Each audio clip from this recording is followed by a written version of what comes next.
तर नमस्कार विद्यार्थी मित्रांनो, 5वी आणि 8वीचा रिझल्ट लागलेला आहे. तर 5वी आणि 8वीचा रिझल्ट लागल्यानंतर भरपूर जणांचा प्रश्न उपस्थित होतोय की ऋषी दादा मेरिट लिस्ट काय लागणार, मेरिट लिस्ट काय लागणार. आता कोणीही तुम्हाला परफेक्ट मेरिट लिस्ट सांगू शकणार नाहीत की एवढीच मेरिट लिस्ट लागेल आणि ह्याच प्रकारे लागणार आहे.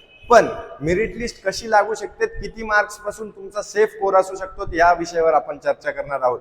व्हिडिओ शेवटपर्यंत बघायचा आहे आणि व्हिडिओ आवडल्यास लाईक शेअर सबस्क्राईब करायला विसरायचं नाहीये आणि अशाच नवनवीन व्हिडिओसाठी बेल आयकॉनला प्रेस करायला विसरू नका. लक्ष द्या, सर्वात अगोदर 5वी आणि 8वी जिल्हानिहाय पण सांगतो, तालुका वाईज पण सांगतो काय काय मेरिट लिस्ट लागणार. व्हिडिओ शेवटपर्यंत. PUPPS असं जर तुम्ही गुगलवर टाकतायत तर तुम्हाला अशा प्रकारची वेबसाईट ओपन होईल, त्याच्यावर क्लिक करायचं.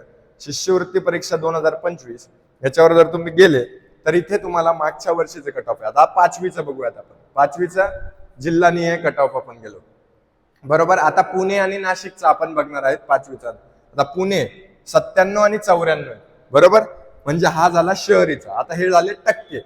आता टक्के झाले तर मार्क्स किती लागणार आहेत, मार्क्स किती लागणार आहे म्हणजे 100 पैकी 97 मार्क्स, 100 पैकी 97% पडले. किती मार्क्स पैकी 300, 0 कट 9 त्रिक 27, 7 त्रिक 21, 7 त्रिक किती होतात 21 आणि 9 त्रिक 27, 28, 29 म्हणजे 291 मार्क्स सगळ्यात हायेस्ट होतात.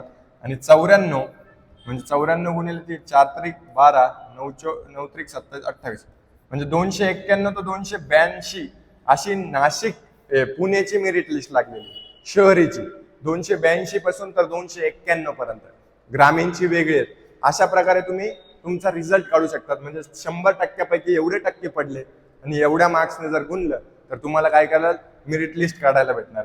त्याच्यानंतर याच्यातच तुम्हाला नाशिकची बघायला भेटणार. बघा, सगळ्या जिल्ह्यांची तुम्ही काढू शकतात. आणि तुम्ही हा व्हिडिओ कोणत्या जिल्ह्यातून बघतायत आणि कसा बघतायत हे मला सांगायला विसरायचं नाहीये. व्यवस्थितरित्या बघायचं.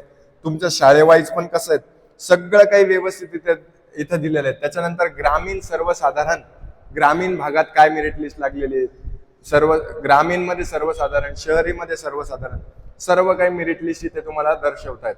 त्याच्यानंतर लक्षात घ्या, हे झालं 5वीचं.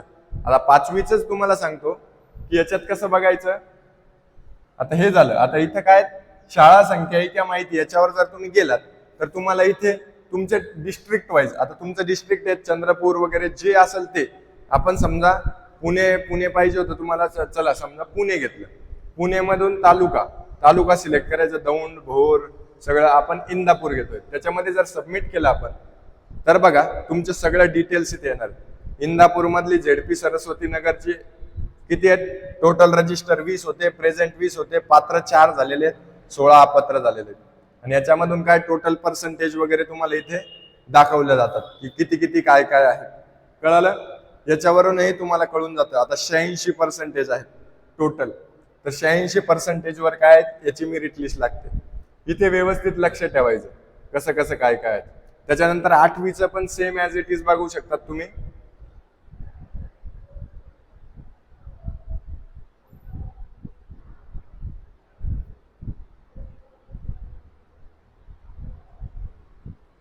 बघा 8वीचं पण सेम ॲज इट इज आहेत, काहीच फरक नाही. 8वीच पण तुम्ही बघा. आता जिल्हानिहाय कट ऑफ 8वी मध्ये जर तुम्ही गेले तर इथे तुम्हाला एक PDF ओपन होते. 8वी मध्ये बघा काय तुम्हाला पुणे 95 आणि 92 आहे. इथे पण पुण्याचे स्ट्रेट मध्ये गेले तर 92 पासून 70 पर्यंत. आता 70 पर्यंत आहेत. ग्रामीण भागाचं काय 70 पर्यंत आहेत. तर लक्षात घ्या 70 पर्यंत म्हणजे काय, 100 पैकी किती, 100 पैकी 70% गुणिले किती 300, 0 कट 7 त्रिक 21 म्हणजे 210 पेक्षा जर तुम्हाला जास्त मार्क्स आहेत तर तुम्हाला काय स्कॉलरशिप साठी तुम्ही पात्र होतात 8वी मध्ये पुणेमध्ये.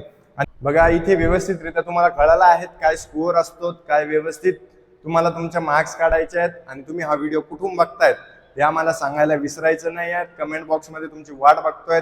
काहीही अडचण असली डिस्क्रिप्शन बॉक्समध्ये आम्हाला कळवा. आणि पुढील व्हिडिओसाठी बेल आयकॉनलाही प्रेस करायला विसरू नका, ज्याच्याने तुमच्याजवळ लवकरात लवकर जो व्हिडिओ आम्ही टाकू तो तुमच्यापर्यंत पोहोचण्यास सोयीस्कर होईल. थँक्यू.